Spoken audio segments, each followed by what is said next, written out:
Kuna kitu kidogo ambacho wengi wetu tunakipuuza. Si maneno makubwa wala vitendo vya kuvutia. Ni maelezo madogo madogo ya tabia ambazo zinaonekana kwa dakika moja kisha zinapotea. Na mara nyingi, maelezo hayo ndiyo yanaobeba ukweli wa hisia za mtu. Katika saikolojia ya uhusiano, kuna dhana inayoitwa behavioral consistency, yaani kuangalia mwenendo wa mtu kwa muda mrefu badala ya kutazama tendo moja au neno moja.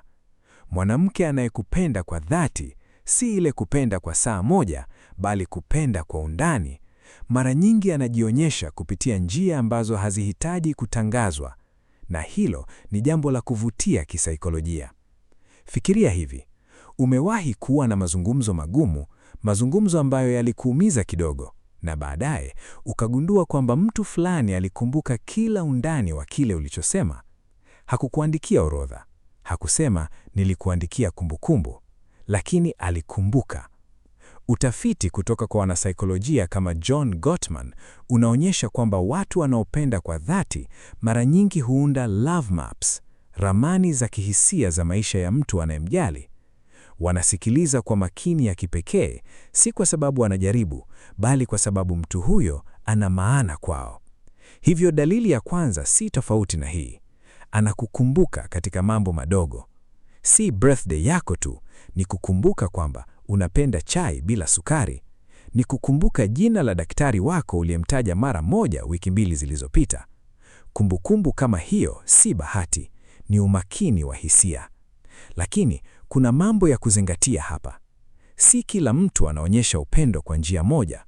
Utafiti wa Gary Chapman kuhusu love languages unakumbusha kwamba baadhi ya watu wanaonyesha upendo kupitia matendo, wengine kupitia wakati, na wengine kupitia kugusa au maneno. Kwa hivyo, dalili moja peke yake haitoshi. Ni mchanganyiko wa tabia zinazoonekana kwa muda ambao huambia ukweli. Dalili nyingine muhimu ni jinsi anavyokuwepo wakati wa ugumu wako, si wakati furaha. Wakati huo ni rahisi kwa kila mtu kuwepo.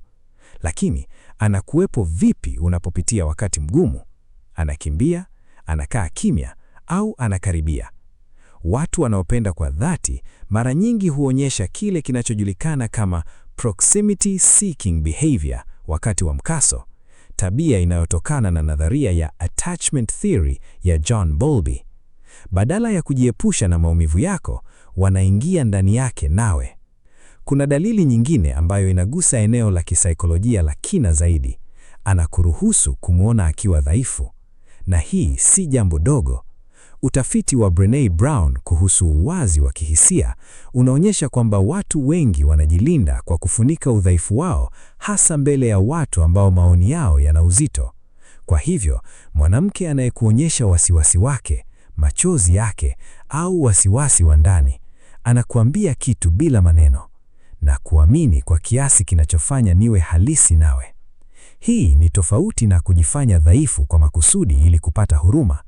Dalili ya kweli ni utulivu baada ya kuwazi, si haja ya kuthibitishwa, bali uhalisi tu.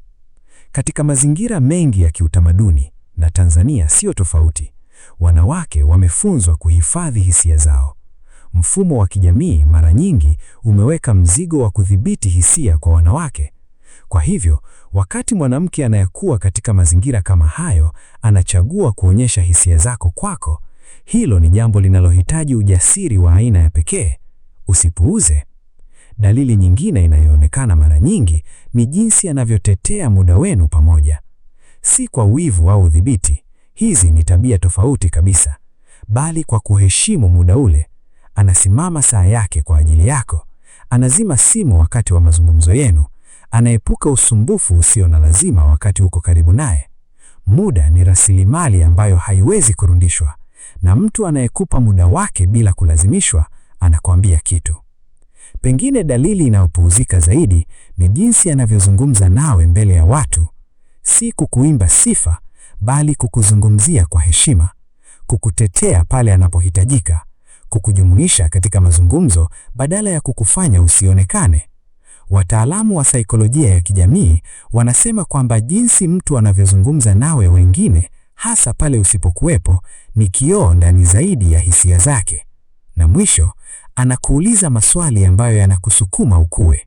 Si maswali ya kukudhibiti, bali maswali ya kukujua zaidi. Ndoto yako ya kweli ni ipi?